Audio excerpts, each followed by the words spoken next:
Fly this helicopter, and I'll marry you." The words sliced through the Houston wind like a challenge born of arrogance and disbelief. The millionaire's laughter echoed across the rooftop, loud, mocking, certain. But the black cleaner didn't flinch. She just stared at him, calm and unshaken, before stepping toward the silver helicopter. The engine roared to life, the wind howled, and in the next heartbeat, the man who mocked her realized too late. This was no joke. Before we jump in, I want to know, where in the world are you watching from? And what kind of story do you crave next? Drop your answer in the comments below. If stories like this grip your heart and refuse to let go, well, go ahead and hit that subscribe button. I've got another powerful story coming your way tomorrow, and trust me, you won't want to miss it. Now let's get into today's story. The sun was slipping low over Houston, staining the rooftop of Gates Aviation Tower in molten gold. A sleek silver helicopter sat waiting beside the landing pad, fueled, ready, and useless. Harry Gates, in a navy suit that looked like it cost more than most people's cars, was pacing beside it, phone pressed to his ear, jaw tight with frustration. Every few seconds, he checked his watch, as if glaring at it might make time slow down. The deal of his career was about to fall apart. "Tell me you've found a pilot," he barked into the phone. Across from him, two assistants stood trembling, eyes darting between Harry and the aircraft. "Every charter's booked, sir," one stammered. "The backup pilot's grounded for weather clearance." "Then unground him," Harry snapped. His temper echoed against the helipad walls. The city sprawled beneath them, the hum of traffic too far away to help. That was when he heard it, a calm voice cutting through the noise. "I can fly it." They all turned. She was standing near the maintenance door, mop in hand, dressed in a gray coverall with the Gates Aviation logo stitched on the chest. Michelle Huber, the quiet cleaner who'd worked the evening shift for nearly a year. For a moment, no one spoke. Then Harry's assistant gave a nervous laugh. "That's funny, Michelle." But she didn't laugh. She just met Harry's eyes, steady, unflinching. "I said I can fly it." Harry stared at her, disbelief melting into a mocking grin. "You." He gestured toward the chopper, his voice sharp with arrogance. "If you can get that thing off the ground, I'll marry you." The rooftop went still. The assistant smirked. Michelle didn't blink.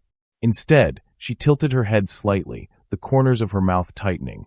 Not quite a smile, not quite a challenge. "Then you'd better fasten your seatbelt." She walked toward the helicopter with the quiet confidence of someone who'd done this before, who'd done harder things before. Her gloves were still black from cleaning oil stains, but her movements were deliberate, practiced. Harry watched, the first flicker of doubt cracking through his smirk. The way her hands traced the control panel, methodical, efficient, didn't belong to a cleaner guessing at buttons. The engine roared to life. Rotor blades began to spin. Harry's hair whipped in the wind, the vibration of the blades pounding in his chest. His assistants backed away as Michelle climbed into the pilot's seat, movements smooth as muscle memory. The laughter that had filled the rooftop moments ago dissolved into stunned silence. Then, with a steady pull of the collective lever, the helicopter rose. The city of Houston fell away beneath them, the skyline reflecting the dying sun. And in that moment, Harry Gates, millionaire, investor, control addict, felt something he hadn't felt in years. Completely powerless. He looked over at Michelle, her face calm under the headset, eyes scanning the horizon with that unmistakable precision of someone who belonged up there. Who was she? When the helicopter landed 15 minutes later, smooth as silk, Harry couldn't speak. Michelle simply unbuckled her harness, glanced at him once, and said quietly, "You're welcome." Then she stepped out, grabbed her mop, and disappeared into the stairwell. None of them knew that the woman they'd just mocked was once Captain Michelle Huber, one of the Air Force's finest rescue pilots, until tragedy had grounded her for good. And that rooftop flight was about to change both their lives forever. That night, alone in her one-bedroom apartment, Michelle stared at the framed photo she kept hidden behind her closet door. A young man in uniform, his arm around her shoulders, both smiling beneath the rotors of a military chopper. The past she'd buried was closer than she wanted to admit. The photo trembled slightly in her hands, as if the memories it carried were trying to break free. Lieutenant Marcus Ray, her fiancé, had that same teasing smile he always wore before missions, half courage, half mischief. They'd both been younger then, fearless and sure that love could outfly danger. She could still hear his voice over the roar of the rotors, shouting through the headset. "You fly like you were born in the clouds, Huber. Promise me you'll never come down." But she had come down. Hard. 3 years ago, Michelle Huber wasn't a cleaner with calloused hands and a quiet routine. She was Captain Michelle Huber, one of the most respected rescue pilots in the U.S. Air Force. Her reputation was legend in her unit. Calm under fire, precise under pressure. When a helicopter spun into chaos, they called her. When soldiers were trapped behind enemy lines, they waited for her shadow to cross the sky. That final mission had begun like any other. Coordinates sent, rotors ready, adrenaline balanced perfectly with discipline. The team was deep in hostile territory. Their extraction point had shifted, and communication was unstable. Marcus had been in the co-pilot's seat, his hand brushing hers as he said, "We'll be home in an hour. After this, we're taking that leave and getting married. No excuses." She had smiled. The air was hot and heavy with sand. Then the call came through. A trapped medic, wounded, pinned under debris, signal weak. She'd made the call to push deeper into the zone. Marcus had hesitated, barely a second. But in war, a second was enough. The ambush came fast, gunfire cracking like thunder. The helicopter jolted, alarms screaming. She remembered the smell of fuel and burning metal, Marcus shouting something she never heard. Then the explosion. She woke up 2 days later in a military hospital with shrapnel in her shoulder and silence in her heart. Marcus hadn't made it. His dog tags were the only thing they recovered intact. For months, she replayed every second of that flight in her head, wondering what she could have done differently. The Air Force awarded her a Medal of Valor, but she couldn't even attend the ceremony. Valor felt like mockery when all she wanted was to hear Marcus laugh again. PTSD came quietly, like a storm that never ended. Helicopter blades triggered panic. Even the hum of ceiling fans made her chest tighten. She requested leave, then quietly filed for resignation. Her superior officers protested. "You're one of the best we've got," they said. But the best had failed once, and that was all it took for her to walk away. She sold nearly everything she owned and moved to Houston, a city with skies that didn't remind her of Afghanistan's dust or the base where Marcus's locker still bore her photo. When the opportunity came to work nights cleaning for Gates Aviation, she took it. It was ironic, in a cruel kind of way, spending her nights mopping floors in a company that built aircraft when she couldn't bear to fly one anymore. But it was quiet there. No salutes. No sympathy. Just the hum of machines and the steady rhythm of her mop gliding across polished floors. Sometimes, when the hangar lights dimmed, she'd stand by the massive windows and watch helicopters land and take off from the neighboring airfield. The sound still pierced her, but she forced herself to listen, to remember. It was her way of staying connected to the person she used to be without letting the past destroy her completely. Her coworkers barely noticed her. Most of them saw only the uniform, the gloves, the silent woman who never joined conversations. They didn't know that beneath the gray coveralls beat the heart of a pilot who had once guided men home through gunfire. And she preferred it that way. Being invisible meant being safe. But earlier that day, on that rooftop, she had slipped. When Harry Gates mocked her, something inside Michelle stirred. Maybe it was pride. Maybe it was exhaustion from pretending to be small. For one reckless moment, she had decided to remind herself that she was still capable of more than scrubbing floors. And when the helicopter lifted and the air wrapped around her again like an old friend, it felt like breathing for the first time in years. Still, the moment she landed, guilt rushed back like gravity. Marcus would have said it was time to stop hiding, she thought. But Marcus isn't here anymore. She set the photo back behind the closet door and turned off the lamp. The city's glow bled faintly through the window, casting long shadows on her wall, shadows that looked a little too much like rotor blades. Across town, in a penthouse that seemed to touch the clouds, Harry Gates poured himself another drink. The city lights shimmered on the glass like restless stars. But his reflection in the window was restless too. He couldn't stop replaying the scene from that rooftop. The cleaner stepping into the helicopter like she'd done it 1,000 times, the calm in her voice, the flawless takeoff. The memory scraped against his pride in ways he didn't like. Harry had built his life around control. Every decision, every dollar, every deal was designed to prove one thing: that he'd never end up like his father. His father, Richard Gates, had once been a billionaire too, until a bad investment crushed everything. One day, the family owned half of Dallas. The next, they were selling their cars to pay off debt collectors. Harry had been 21 then, just old enough to understand humiliation. He'd watched his father break, shoulders stooped, reputation gone. Harry promised himself that would never happen to him.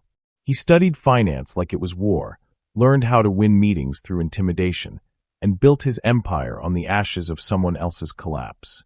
And it worked. People called him brilliant, ruthless, unstoppable. But Michelle's flight had shaken something in him. For years, he'd believed that money and success defined value. Then a woman who cleaned his floors had outperformed every trained pilot he'd ever hired. Who was she? He sat down at his desk, pulling up the employee database on his laptop. Michelle Huber. Hired 11 months ago. Night shift. Basic background check. Clean record, no references. Nothing unusual. But the way she'd handled that helicopter, there had to be more. For a moment, he considered calling her in, but pride stopped him. It would look like weakness, and weakness was something Harry Gates couldn't afford.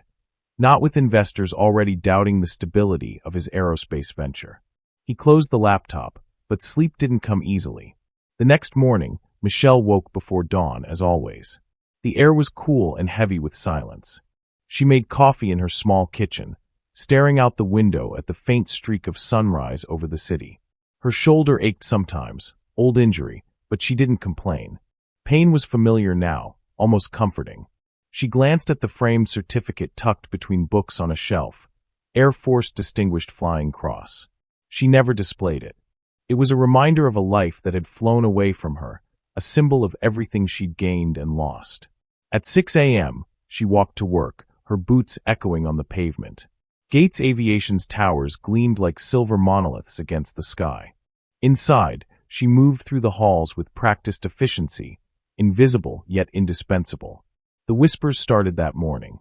Technicians were talking about how the cleaner had flown the boss's helicopter. Some said it was a stunt, others swore they'd seen it. Michelle ignored them, focusing on her work, scrubbing until her reflection disappeared from the polished floor. In the executive wing, Harry arrived in a fresh suit, composed but distracted. Every conversation felt hollow. Every meeting blurred into noise. He caught a glimpse of Michelle down the corridor later that afternoon, head down, carrying her mop bucket, and felt that same odd pull in his chest. He wanted to say something, but he didn't know what. Thank you sounded too small. Who are you? Sounded too invasive. So he said nothing at all. Michelle sensed him watching, but didn't look up. She'd dealt with that gaze before. The one that weighed her, questioned her, tried to make sense of her silence. She'd learned long ago that some people only saw what they wanted to see. By the time her shift ended that night, the building was empty again. She stood by the window overlooking the runway. Far below, a test helicopter rose into the dusky sky, its blades slicing through clouds. The hum stirred something deep inside her, a mixture of grief and longing that burned just enough to keep her awake. She pressed her palm to the glass and whispered softly, "You'd laugh at me, Marcus. You'd tell me to stop hiding." Outside, the helicopter's lights blinked like distant stars. For a moment, she could almost feel the rush of air beneath her again, the trembling joy of flight, the heartbeat of engines she once commanded. Then the sound faded, replaced by the city's steady rhythm, grounding her once more in the quiet world she'd chosen. She turned off the lights, leaving only the faint shimmer of Houston's skyline through her window. Tomorrow, she would return to work. The mop, the bucket, the silence. But somewhere deep inside her, where the rotors still turned and the sky still called, Michelle Huber knew the life she'd buried wasn't done with her yet. What did you think of Michelle's past and her pain? Do you think Harry will dig deeper into her story? Comment your thoughts below. The next morning broke sharp and bright, the kind of Houston dawn that painted the glass towers in molten gold. The hum of traffic far below was muted at this height, leaving only the pulse of the wind brushing across the rooftop helipad. The silver helicopter gleamed like a coiled beast, ready to leap. Harry Gates stood beside it, tie loose, jaw tight, already checking his watch for the third time. His assistants were scrambling, phones pressed to ears, muttering into headsets. The investor flight to Dallas was supposed to leave at 9. It was now 9:15. His irritation had fermented overnight into something more volatile, a mixture of pressure, humiliation, and a strange lingering unease from yesterday's fiasco. He hadn't told anyone about what had really happened after the pilot canceled. To the board, he'd said it was a mechanical delay. But the truth had been sitting in his mind all night like a question he couldn't silence. The cleaner flew my helicopter. The memory played in his head again.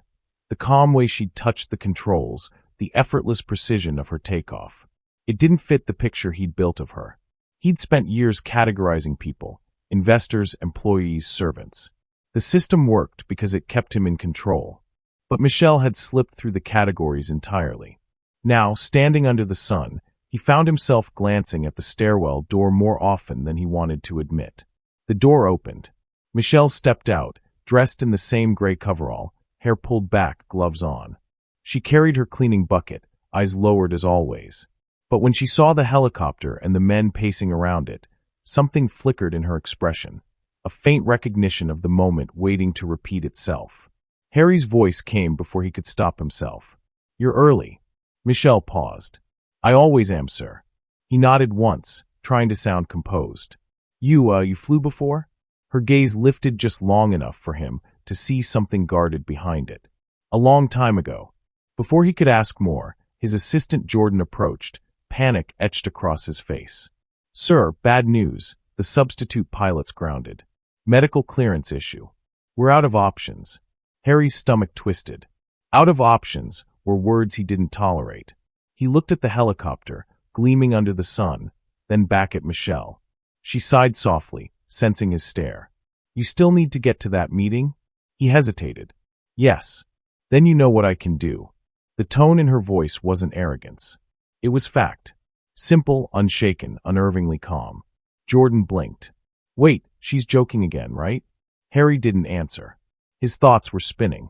Yesterday, he dared her out of mockery. Today, it was desperation clawing at him again.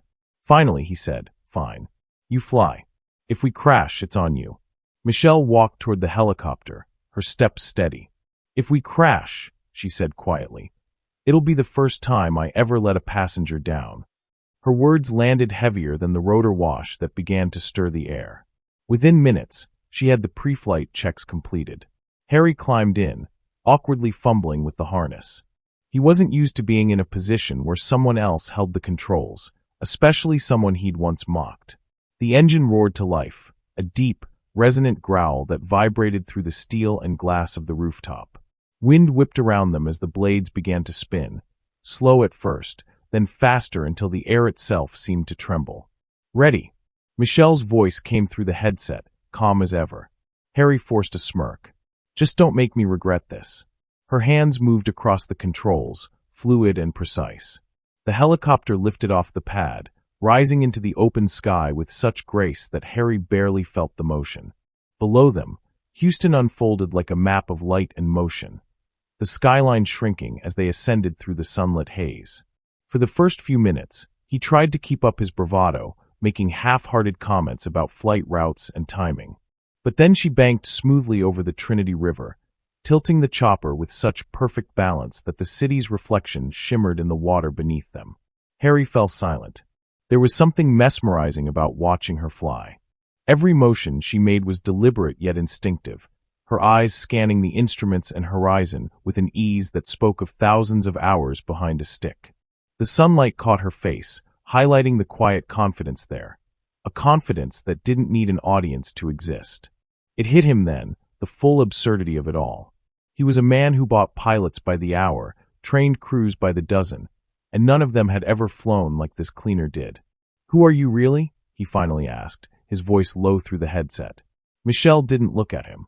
Her eyes stayed on the horizon. "Someone who used to fly." "That's not an answer. It's the only one you'll get." He exhaled slowly, realizing that the power dynamic he always depended on had quietly reversed. Up here, he wasn't the boss. He was a passenger. They reached Dallas ahead of schedule. Michelle eased the helicopter down onto the private helipad with a precision that made the investors watching below murmur in admiration. The skids touched down as gently as a sigh. When the rotors stilled, Harry stepped out first, trying to steady himself, not from turbulence, but from the storm in his mind.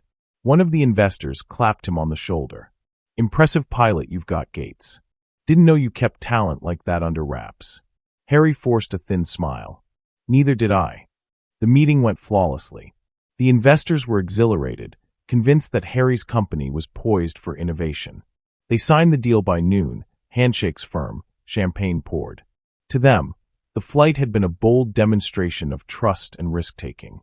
To Harry, it had been something else entirely, a mirror held up to his own ignorance. When it was time to return, Michelle was already by the helicopter, inspecting the blades. She didn't wait for thanks. She didn't need to. As they lifted off again, Harry couldn't help watching her more closely. The way her jaw tightened when the engine's pitch changed, the faint twitch in her hand when a gust hit the rotors. It was subtle, but he noticed. She wasn't just flying with skill.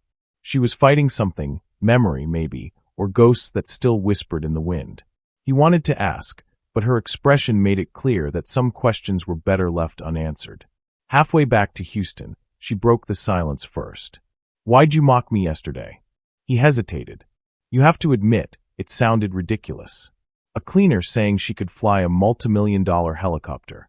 "Ridiculous doesn't mean impossible," she replied, voice flat. "True," he murmured. "I learned that the hard way." The rest of the flight passed in thoughtful quiet.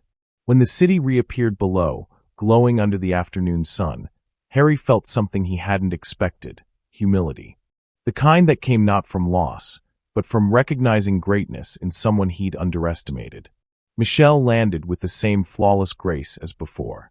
The skids touched the rooftop pad, the rotors slowing to silence. Harry unbuckled slowly, reluctant to break the strange calm between them. When she powered down the systems, he finally spoke. "You saved that deal today. I owe you." Michelle took off her headset and gave a small shrug. "You don't owe me anything. I was just doing what needed to be done." He frowned. "Why hide it? If you can fly like that, why work as a cleaner?" She looked at him for a long moment, her gaze steady, unreadable. "Because flying stopped being freedom a long time ago." Then she opened the door, climbed out, and picked up her mop bucket from where she'd left it near the stairwell. Within seconds, she was gone, disappearing down the stairs as if the flight had never happened. Harry stood there, the wind tugging at his sleeves, listening to the faint echo of her footsteps fading below. For once, the man who always had something to say found himself speechless. He turned toward the helicopter, staring at the reflection of the sky on its silver frame. Somewhere between takeoff and landing, something in him had shifted. Pride had cracked just enough to let curiosity seep through. He didn't know who Michelle Huber really was, but he knew one thing for certain. This wasn't the last time he'd see her fly. And next time, he intended to find out the truth. Sparkles, what did you think of Harry's change of heart and Michelle's quiet strength? Should he dig deeper into her past, or leave her mystery alone? Comment below. Sparkles. The days that followed the rooftop flight blurred into routine, but Harry Gates couldn't shake the image of Michelle from his mind. Every time he stepped into his office, every time he glanced out toward the helipad, he felt the echo of her calm voice in his ears. Because flying stopped being freedom a long time ago. The words haunted him. For a man who prided himself on control, Harry was spiraling. His investors were thrilled about the success of the Dallas deal, congratulating him on his brilliant pilot. But he couldn't take the credit. Each compliment made his chest tighten with guilt. The woman they were praising didn't even work in aviation. At least not anymore. At night, he pored over spreadsheets that refused to distract him. He told himself it didn't matter who she was, that curiosity was bad for business. But the truth gnawed at him. He needed to understand her, not because she'd embarrassed him, but because something about her composure, her silence, had cracked open a part of him he'd long buried. By the fourth sleepless night, Harry gave in. "Ray," he called out the next morning as his assistant walked in, coffee in hand. Ray was in his late 20s, nervous by nature and loyal to a fault. "Yes, sir?" "I need you to look into someone for me," Harry said, tone clipped. Ray blinked. "Someone? A woman? Works here. Night shift cleaner." Ray frowned slightly. "Sir, that's unusual. Harry's glare shut him up. Her name's Michelle Huber. Quiet, keeps to herself. I want everything, employment history, background checks, military records, if any. Ray hesitated. Is this about that flight? People have been talking about it. The staff thinks. I don't care what the staff thinks, Harry interrupted. Just find out who she really is. And Ray, discretion. If anyone finds out, you're done here. Yes, sir. Ray left, visibly rattled, clutching his tablet like a shield. Harry sat back in his chair, staring out through the glass walls of his office. The Houston skyline shimmered under the morning sun, but his reflection in the window looked different. For the first time in years, he didn't see the confident investor who built his empire from ruin. He saw a man who'd mocked someone extraordinary without ever bothering to see her. Meanwhile, Michelle was going about her life as though nothing had changed. She worked quietly, arriving before sunset, leaving before dawn. She scrubbed hangar floors, wiped glass doors, emptied bins in conference rooms where people discussed deals worth millions. Her co-workers whispered sometimes, calling her the flying janitor, behind her back. She ignored them all.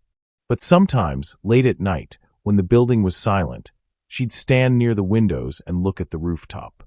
The memory of that second flight with Harry replayed in her mind. The way he'd watched her, silent, humbled. She'd caught the look in his eyes, that flicker of confusion and respect. It unsettled her more than his mockery ever had. She didn't need admiration. She'd had medals once. They didn't heal anything. By Thursday, Ray returned, pale and uneasy. He stood in Harry's doorway, clutching a manila folder. Sir, I don't think you're going to like what I found. Put it down, Harry said, gesturing to the desk. Ray set the file down and lingered. She's not who you think. Harry raised an eyebrow. Obviously. Ray swallowed. Michelle Huber, 35, former Air Force captain. Served 8 years active duty in the 160th SOAR, Special Operations Aviation Regiment. Call sign, Halo. Harry's pen slipped from his hand. You're kidding. Ray shook his head. 2 tours overseas. Multiple commendations for aerial rescue under combat conditions. Medal of Valor. Distinguished Flying Cross. There's more. She was the lead pilot on something called Operation Sandvale. Classified details, but from what I could dig up, it went bad. Real bad. Harry leaned forward, his pulse quickening. How bad? Ray hesitated. 1 helicopter destroyed. Several injured. 1 casualty. Lieutenant Marcus Ray, her co-pilot and fiancé. Harry sat in stunned silence. She resigned a few months after. The file says she refused a medical discharge. Just walked away. No record after that until she joined our janitorial staff 11 months ago. For a long moment, the room was silent except for the faint hum of the air conditioning. Harry's throat felt dry. You're sure this is her? Ray nodded. Same face.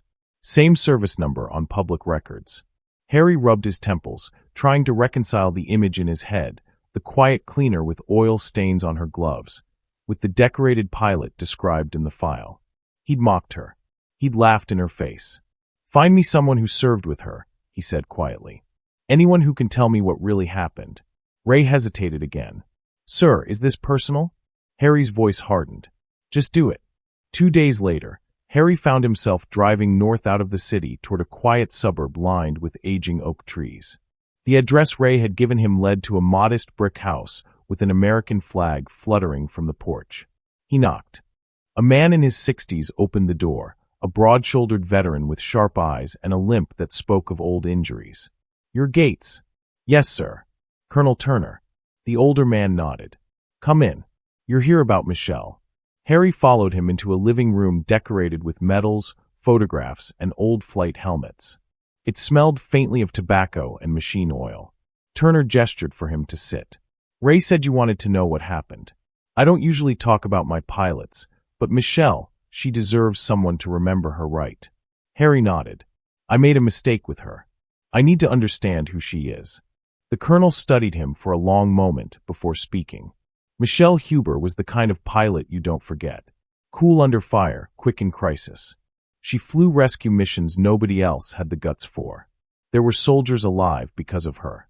And there was one man she couldn't save. Marcus Ray, Harry said softly. Turner's expression darkened. He was her co-pilot. They were engaged. Everyone knew it, though they tried to keep it quiet. On that mission, Operation Sandvale, they went in after a med team pinned under fire. Michelle made the call to extract against orders. She saved the medics, but her chopper took a hit. Marcus was still strapped in when the secondary explosion went off. She tried to pull him out herself. They said it took 4 men to drag her out of the wreckage.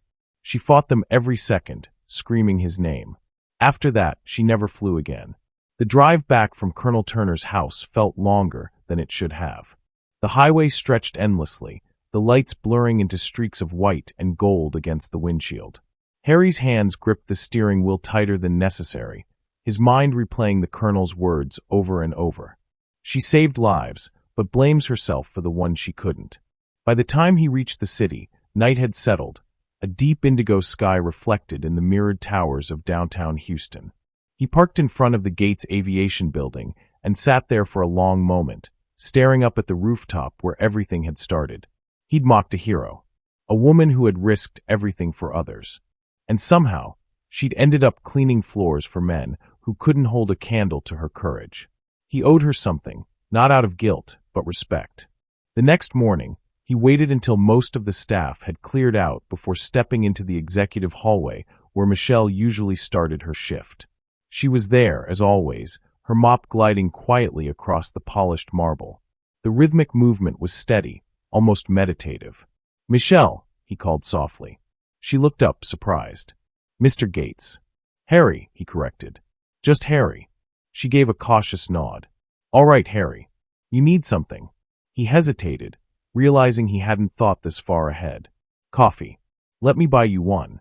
Her brows lifted slightly. "Coffee?" "Yeah," he said, trying to sound casual. "There's a place down the street. My treat." She studied him for a moment, then went back to mopping. "I appreciate it, but I'm working." He smiled faintly. "You clean this building every night. Don't you think you've earned a 15-minute break?" "I don't take breaks." "Everyone takes breaks," he countered. She stopped then, turning to face him fully. Her tone wasn't cold, but it was firm. "Some people can't afford to stop moving, Mr. Gates." The words hit harder than he expected. He nodded slowly. "Then let me walk with you while you work." She looked at him like he was joking. When she saw he wasn't, her lips twitched, half amusement, half disbelief. "Suit yourself." So he did. For the next 20 minutes, Harry followed Michelle from corridor to corridor as she cleaned. At first, he tried small talk, safe questions about work hours, supplies, routine, but she kept her answers short. Still, he noticed the calm precision in everything she did, the quiet focus of someone who found control in repetition. It wasn't until they reached the empty hangar that she finally broke the silence. "You really don't give up, do you?" "Not when something matters," he said. "Why does this matter to you?" He paused. "Because I learned who you were. Who you are." Her hand froze mid-motion. "Who told you?" "A retired colonel," he admitted. "Turner. He told me what happened, about Marcus, the mission, everything." Michelle's shoulders stiffened, and she set the mop aside. "You had no right to dig into my life." "I know," he said quietly. "But I couldn't forget the way you flew. You shouldn't be here, cleaning offices. You should be teaching people how to fly." Her voice cracked like a whip. "You think I haven't told myself that 1,000 times? That I don't replay that day every time I close my eyes?" The hangar echoed with the force of her words. She turned away, gripping the mop handle like an anchor. "I lost him in my arms, Harry. The fire, the noise. I couldn't reach the buckle in time. I've saved men bleeding out on mountainsides. I've flown through sandstorms, but I couldn't save him.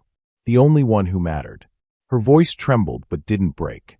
Harry stood frozen in the middle of the hangar, the echo of Michelle's confession hanging heavy in the air. He'd faced angry investors, hostile takeovers, and media scandals, but nothing had ever stripped him bare like this woman's pain. She turned away from him, shoulders tense, breathing uneven. He wanted to reach out, to say something, but for once, the man who always had an answer found himself speechless. "Michelle," he said finally, his tone softer. "I didn't come here to pity you." "Good," she murmured, "because I don't need that either." But even as she said it, the quiet between them shifted, less anger now, more understanding.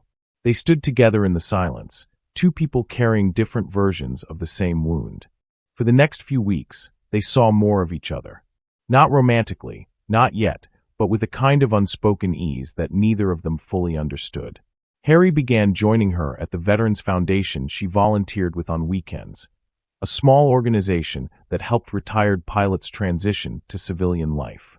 At first, the volunteers didn't know what to make of him, a millionaire investor in loafers carrying crates of donated gear. But Michelle seemed quietly amused by his clumsy attempts to help. "You're holding the wrench backward," she'd tease, and he'd grin. "Well, you're the pilot. I'm just the student." It became a rhythm: work, coffee, late-night conversations that dug deeper than either of them expected. Harry told her things he hadn't told anyone. How his father had lost their family fortune to a bad deal. How he'd grown up swearing he'd never be powerless again. "Pride," he admitted once. "It's a disease that feels like ambition until it kills you."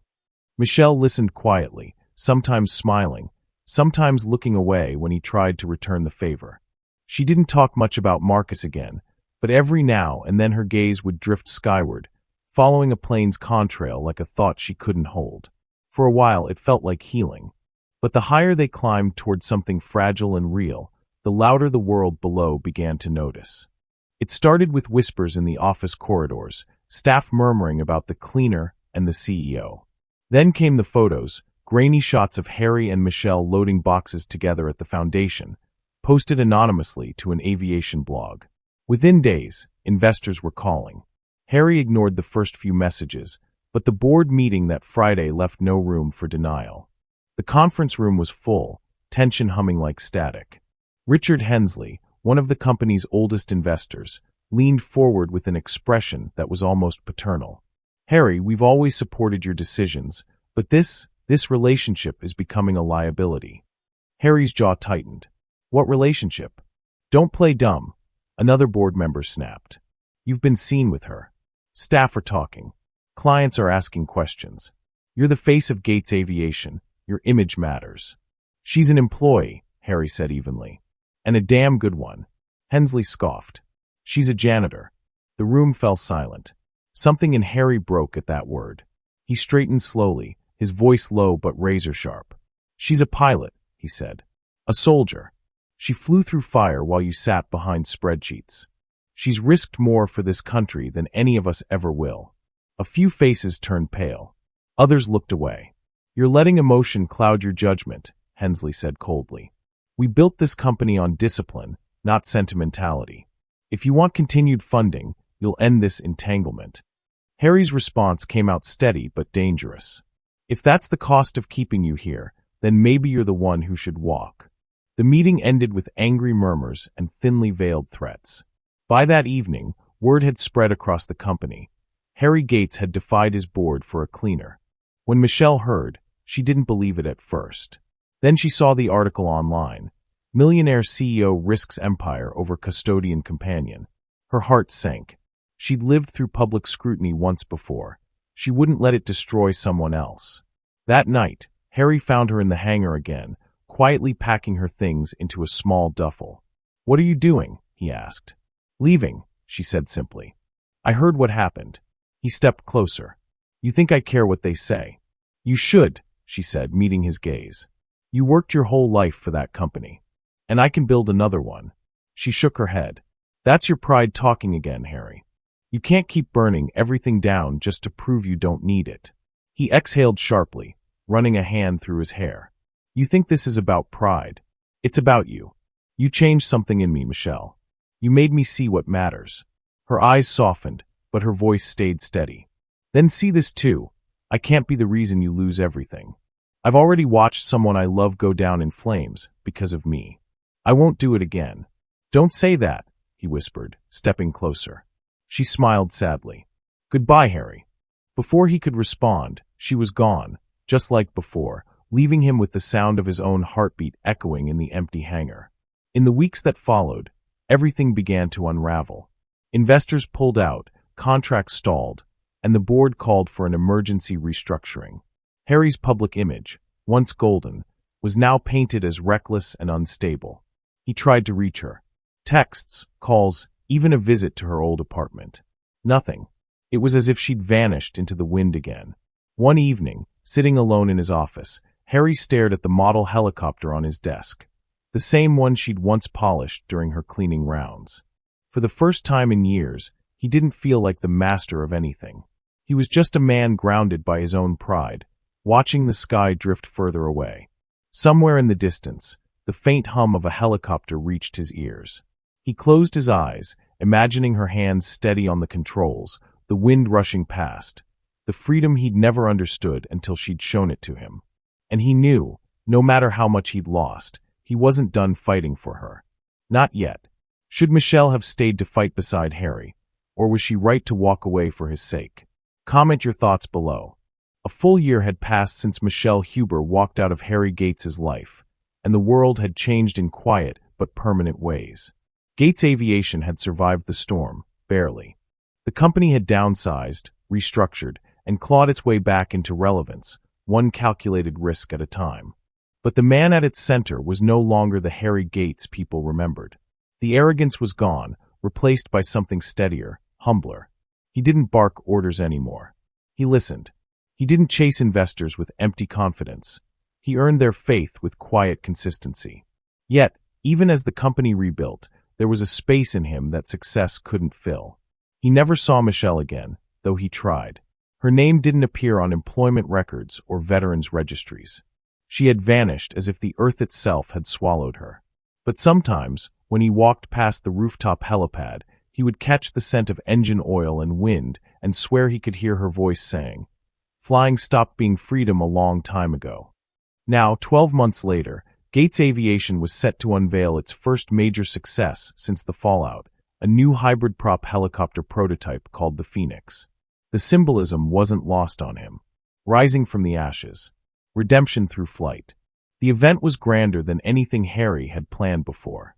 Hundreds of guests filled the open-air demonstration field outside Houston, a mix of press, industry leaders, military officials, and investors who had cautiously returned after the scandal. Cameras lined the fences. The sky was a spotless blue, the air charged with anticipation. Harry stood near the stage, microphone in hand, his speech memorized but his thoughts elsewhere. "Today isn't just about technology," he told the crowd. "It's about courage, the kind that doesn't always make headlines, the kind that flies quietly when no one's watching." Applause rolled through the audience, but his eyes scanned the faces beyond the glare of the lights. He didn't know what he was looking for until he saw her. Michelle. She stood near the back of the crowd, half hidden behind a camera rig. Her posture was still poised, her face calm, though there were faint lines around her eyes that hadn't been there before. She wore a simple jacket and jeans, nothing remarkable, but to Harry, she looked like gravity itself had bent to make space for her return. For a moment, he forgot the microphone in his hand. Their eyes met, and time folded in on itself. He wanted to go to her, but before he could, the announcer's voice boomed over the speakers. "Ladies and gentlemen, please turn your attention to the field as we begin the Phoenix's maiden flight demonstration." A sleek, graphite-gray helicopter gleamed on the runway, its rotors slowly beginning to spin. The test pilot, a man named Rivera, was one of the best in the business. The crowd leaned forward, phones raised, cameras flashing. Harry forced himself to focus. This was the culmination of years of work, months of salvaged reputation. But as the helicopter lifted off and banked into the open air, he felt something tighten in his chest. The pitch of the rotors sounded slightly off, a stutter beneath the steady hum. Then it happened. At around 100 feet, the helicopter wobbled, jerking violently to one side. Gasps rippled through the crowd. The pilot's voice crackled through the loudspeaker. I've lost control. Systems not." The chopper tilted again. Panic erupted. Spectators screamed and scattered. Security rushed forward. Engineers scrambled toward the control stations. Harry's heart stopped. Inside the cockpit, Rivera slumped forward unconscious. The helicopter began to spiral. The world froze. And then, from the back of the crowd, Michelle moved. She was running before anyone else even processed what was happening, cutting through the chaos, ducking under barriers, sprinting straight toward the falling aircraft. A guard tried to stop her. "Ma'am, you can't." "I can," she snapped, eyes locked on the machine. She reached the helicopter just as it lurched sideways, its landing skids scraping the tarmac. She yanked open the door, pulled Rivera free, and climbed into the pilot's seat in one seamless motion. The crowd watched in stunned silence. For Michelle, the world narrowed to the rhythm of her breath and the vibration beneath her palms. Every instinct screamed at her to freeze, to remember the fire, the sound of metal tearing, Marcus's voice fading in her headset. But she forced it all down. "Not this time," she whispered. Her fingers moved with practiced grace, flipping switches, adjusting torque, stabilizing the pitch. The helicopter jolted upward, steadying. The nose lifted just enough to level the craft. A deep roar of wind and engine filled her ears. "Come on," she muttered, coaxing the controls like an old friend. "You can do this." Seconds stretched into eternities as she fought the descent. The aircraft trembled, but slowly, inch by inch, it obeyed her. The rotors steadied, the wobble evened out. She guided it down, skimming the field, the skids kissing the ground in a perfect, textbook landing. Silence. Then the field erupted in cheers. Cameras zoomed in, flashes strobing across her face as she pulled off the headset. For a long moment, she didn't move. Her hands trembled, but her eyes lifted toward the horizon, steady, calm, alive. The fear that had ruled her for years evaporated like smoke. Harry pushed through the crowd, ignoring reporters, ignoring security. "Michelle," he called out. She turned just as he reached her. He didn't speak at first. He just stared at her, the woman he'd mocked, lost, and now watched rewrite her story before the entire world. "You did it," he finally said, voice hoarse. She exhaled, a shaky laugh breaking through. "I wasn't supposed to. I just couldn't stand by and watch it fall." He smiled, eyes glinting. "You never could." Around them, the noise swelled, journalists shouting questions, cameras clicking, people chanting her name. Michelle Huber. Michelle Huber. The headline practically wrote itself. The janitor who saved the sky. Later that day, as the footage went viral, every major network replayed the moment she took control of the helicopter. Her face became a symbol of resilience. The woman the world had once dismissed as invisible was now being hailed as a hero. When the press conference began, Harry insisted she stand beside him. She tried to refuse, but he wouldn't hear it. "They should see the truth," he said. "Not the version the world made up." When the cameras flashed, he introduced her not as an employee, not even as a pilot, but as the reason his company had survived it all. "Michelle Huber is proof," he said into the microphone, "that greatness doesn't come from titles. It comes from what you do when the world stops believing in you." Michelle stayed quiet through most of it, uncomfortable in the spotlight, but when a reporter asked how she'd found the courage to fly again, she looked directly into the camera and said, "Sometimes, the only way to stop falling is to rise where you broke." The words spread everywhere, quoted in headlines, printed on posters, repeated in motivational videos. That night, when the crowd dispersed and the field was quiet again, Harry found her sitting near the helicopter's landing pad, legs crossed, staring at the dark sky. "You faced it," he said softly, approaching her. She nodded. "Yeah, I think Marcus would have wanted me to. He'd be proud," Harry said. She looked up at him, eyes shimmering under the lights. "You think so?" "I know so." For a while, they just sat there, the hum of distant engines filling the silence. The moonlight caught the curve of her face, soft and sure. Harry realized that, for the first time in a long time, neither of them was running anymore. He offered his hand. "Come on. You've spent enough time on the ground." She smiled faintly and took it. As they stood together by the Phoenix, its rotors gleaming under the floodlights, Michelle tilted her head toward him. "You named it after me, didn't you?" "Maybe," he said, half smiling. "Or maybe it's just about what happens when something refuses to stay broken." Her laughter was quiet but real, the kind that sounded like freedom. Above them, a plane crossed the night sky, a thin streak of light slicing through the darkness. Michelle followed it with her eyes, her heart steady for the first time in years. She didn't feel guilt anymore. She felt flight. Would you have had the courage to step into that cockpit like Michelle did? Or would fear have kept you grounded? Comment below. The night air was thick with the scent of rain and jet fuel. Houston's skyline shimmered in the distance, glass towers glowing like embers against the fading horizon. Hours after the demonstration, the crowd was gone, the cameras silent, but the city still seemed to hum with the echo of Michelle's name. The janitor who saved the sky. The headline had already spread across the news feeds. For everyone else, the story was finished. For Michelle, it felt like the beginning of something she hadn't dared hope for in years. She stood on the rooftop of Gates Aviation Tower, the same rooftop where everything had started, where arrogance had met humility, and two broken souls had crossed paths without knowing it. The silver helicopter sat at the pad's edge, its polished surface reflecting the moonlight, quiet now, at peace. Michelle rested her hand on the cool metal, eyes tracing the city lights below. She could still feel the vibration of today's flight in her bones, the steady rhythm of control returning to her hands, the calm that came when fear finally let go. She didn't hear the door open behind her until his voice broke the silence. "I thought I'd find you here." Harry's tone was soft, almost tentative. When she turned, he was standing in the doorway, jacket slung over his shoulder, the wind tugging at his hair. There were no cameras, no investors, no audience, just him, the man stripped of ego, carrying the kind of quiet she'd never thought he was capable of. Michelle smiled faintly. "You're persistent, Gates." He walked closer, stopping a few feet from her. "You didn't exactly make it easy to stay away." "Wasn't trying to," she said, though her voice held no bite. He laughed lightly, the sound low and genuine. "You never do." For a moment they stood there, the hum of the city far below them like a living heartbeat.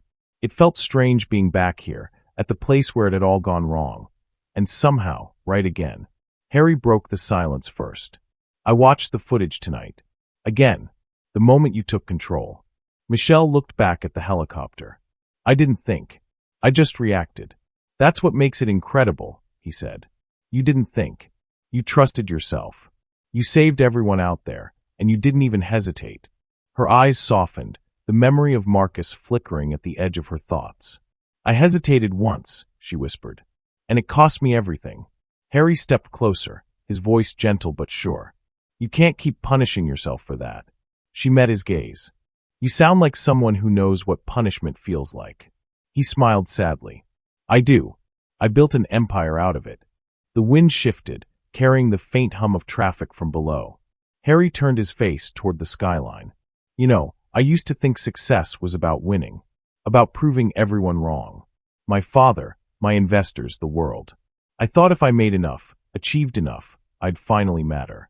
"And now?" she asked quietly. He looked at her then, eyes steady. "Now I know that success isn't about winning. It's about not letting what breaks you define what's left of you." He paused, his voice tightening. "You taught me that, Michelle. You showed me that courage isn't standing on top of the world. It's standing back up after you've crashed." Her breath caught, the weight of his words hitting somewhere deep. He took another step closer, his tone soft but sure. "You flew higher when you fell than I ever did at my best." Michelle felt her throat tighten, emotion rising before she could stop it. She looked away, blinking hard. "You always did know how to talk." He chuckled. "And you always knew how to make me listen." For a long moment, silence stretched between them again. The city lights flickered against the glass tower, painting them both in shades of gold and silver. Finally, Michelle spoke, her voice quiet, almost fragile. "I never stopped loving the sky, you know." Harry watched her carefully. "I just stopped believing I deserved it," she continued. "After Marcus, I told myself that if I stayed on the ground, no one else would get hurt. That maybe if I kept my head down, I could disappear from what I'd lost. But it doesn't work that way. The sky's still there. It never stopped calling." He nodded, understanding in his eyes. "And today you answered." She smiled softly, her hand still resting on the helicopter. "Yeah, I guess I did." He took a deep breath, then did something that startled her. He walked to the edge of the helipad, right beside the silver helicopter, and knelt down, not out of show, not out of guilt, but with quiet reverence. When he looked up, his expression was earnest, his eyes reflecting both the man he had been and the one he had become. "Michelle," he said, his voice low, steady, and full of truth. "I don't want to spend the rest of my life looking down at the world from a boardroom. I want to see it beside you, from the sky." She blinked, heart pounding. "Harry," he held her gaze, "fly with me. Not for business, not for investors, not for anyone else. Fly with me for life." The words hung between them, heavy and electric. For a long moment, she couldn't move. The air seemed to still, the city fading away until there was only the sound of her heartbeat and the man kneeling before her. The rooftop where humiliation had once lived now felt like sacred ground. Finally, she stepped closer, her boots echoing softly on the metal pad. She looked down at him, tears glinting but refusing to fall. "You really think we can do this? You and me?" He smiled faintly. "I think we already did. We just forgot to look up." That broke something in her, the last wall she'd built to keep the world out. She reached out a trembling hand, and he took it without hesitation. For a moment, it was just skin against skin, two people who had fallen apart, finding something whole again. When he rose, he didn't let go. Michelle tilted her head toward the helicopter, a faint smile on her lips. "You sure you trust me in the cockpit again?" He grinned. "I trust you more than I trust gravity." She laughed then, a sound that carried over the rooftop, light and unburdened. "You always were dramatic.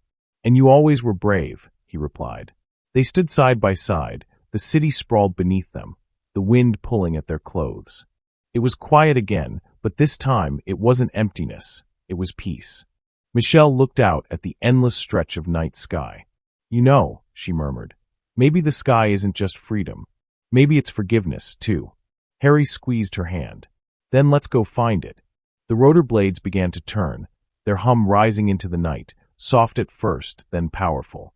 The helicopter came to life, light flooding the pad as the wind whipped around them. Michelle climbed into the cockpit, Harry beside her. She glanced over her shoulder, her voice calm but filled with warmth. "Ready?" He smiled. "Always." With practiced grace, she lifted the controls. The helicopter rose smoothly, the city falling away beneath them.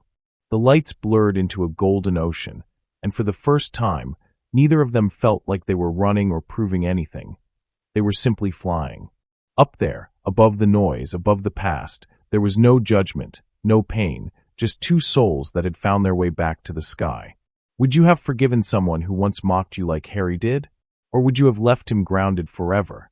Comment below. 6 months later, the world had changed again, quieter this time, but in all the right ways. Houston's skyline stood tall against the summer haze, its buildings gleaming gold under a forgiving sun. On the eastern edge of the city, in a refurbished hangar that smelled of jet fuel, new paint, and hope, a large sign read, "The Huber Foundation, Flight for All." Inside, the hum of life filled the air, students laughing, engines humming, the metallic echo of wrenches against steel. Rows of training helicopters lined the tarmac, their polished frames catching the light like promises. And in the center of it all, Michelle Huber stood in front of a group of cadets, her hands on her hips, the sun cutting a soft glow across her brown skin. Her voice carried easily over the wind.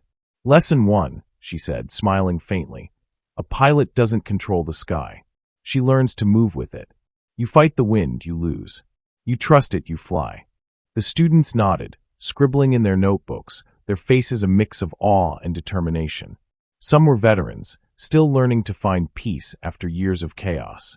Others were young women who'd never believed they'd touch a cockpit, let alone fly one. Harry stood a few yards away, watching from the shade of the hangar door. He wore jeans and a rolled-up shirt, sleeves dusted with oil, clipboard in hand. He'd traded his suits for something simpler, lighter. No boardrooms, no cameras, no pressure to prove himself. Just work, purpose, and the quiet satisfaction of seeing something good take flight. He watched Michelle move among the trainees, her confidence effortless, her laughter unguarded. She wasn't the woman he'd first met on a rooftop with a mop in her hand and fire in her eyes. She was something greater, whole again. "Boss," a mechanic called from behind him. "We're short on parts for the turbine test. Should I delay the next session?" Harry turned, smiling. "Talk to Mrs. Huber about that. She runs this place." The mechanic grinned and nodded. "Yes, sir." Harry's gaze drifted back to her. The world still called him a millionaire, still attached his name to the company he'd rebuilt. But here, inside this hangar, it was Michelle's name that mattered. The Huber Foundation. Her legacy. Her sky. That evening, the students cleared out, their laughter fading into the hum of crickets. The last rays of sunlight spilled across the hangar floor as Michelle closed the training manual and set it on a table. Harry walked over, holding 2 cups of coffee. She looked up, smiling. "Still bribing me with caffeine? Only way to keep you still long enough to talk," he said, handing her a cup. She chuckled and leaned against the helicopter beside her. "They're a good batch this year. You should have seen Kara. Took her first solo run today. Perfect landing." "Of course she did," he said. "She had the best teacher in the country." Michelle shook her head, amused. "You still exaggerate. And you still underestimate yourself." They stood together in the quiet, watching the sun dip lower behind the city's edge. The hangar lights flicked on, casting a soft amber glow over the aircraft. Harry broke the silence first. "You ever think about how far we've come?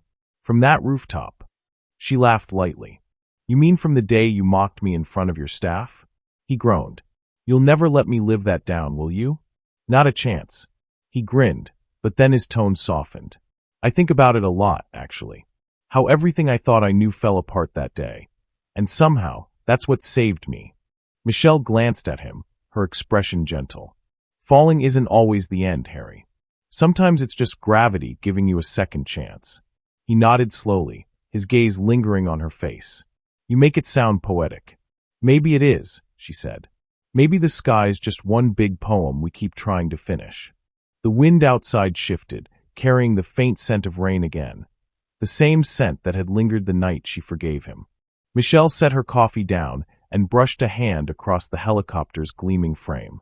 "You know," she said, "this foundation, it's more than I ever dreamed I'd have again. For a long time, I thought the sky had taken everything from me. Marcus, my career, my peace. But standing here, teaching them, it feels like I got it all back." Harry's voice was quiet. "You did more than that. You gave it to everyone else too." She smiled, eyes glistening. "You helped make that possible." He shrugged. "I just followed your lead." She stepped closer then, their shoulders brushing lightly. For a while, they didn't speak. The sound of the wind through the hangar doors was steady, soothing. Finally, Michelle looked up at him. "Do you ever miss it?" He frowned. "Miss what?" "The sky," she said softly. "Flying. The part where everything's quiet except your heartbeat." He smiled. "Every day." Her hand slipped into his, fingers warm against his calloused palm. "Then let's go." His brows lifted. Now, she said, grinning. "Before you change your mind." Within minutes, they were strapping into the same silver helicopter that had carried the weight of their history. The cockpit lights flickered to life, casting soft glows across their faces. The engine rumbled beneath them, steady and strong.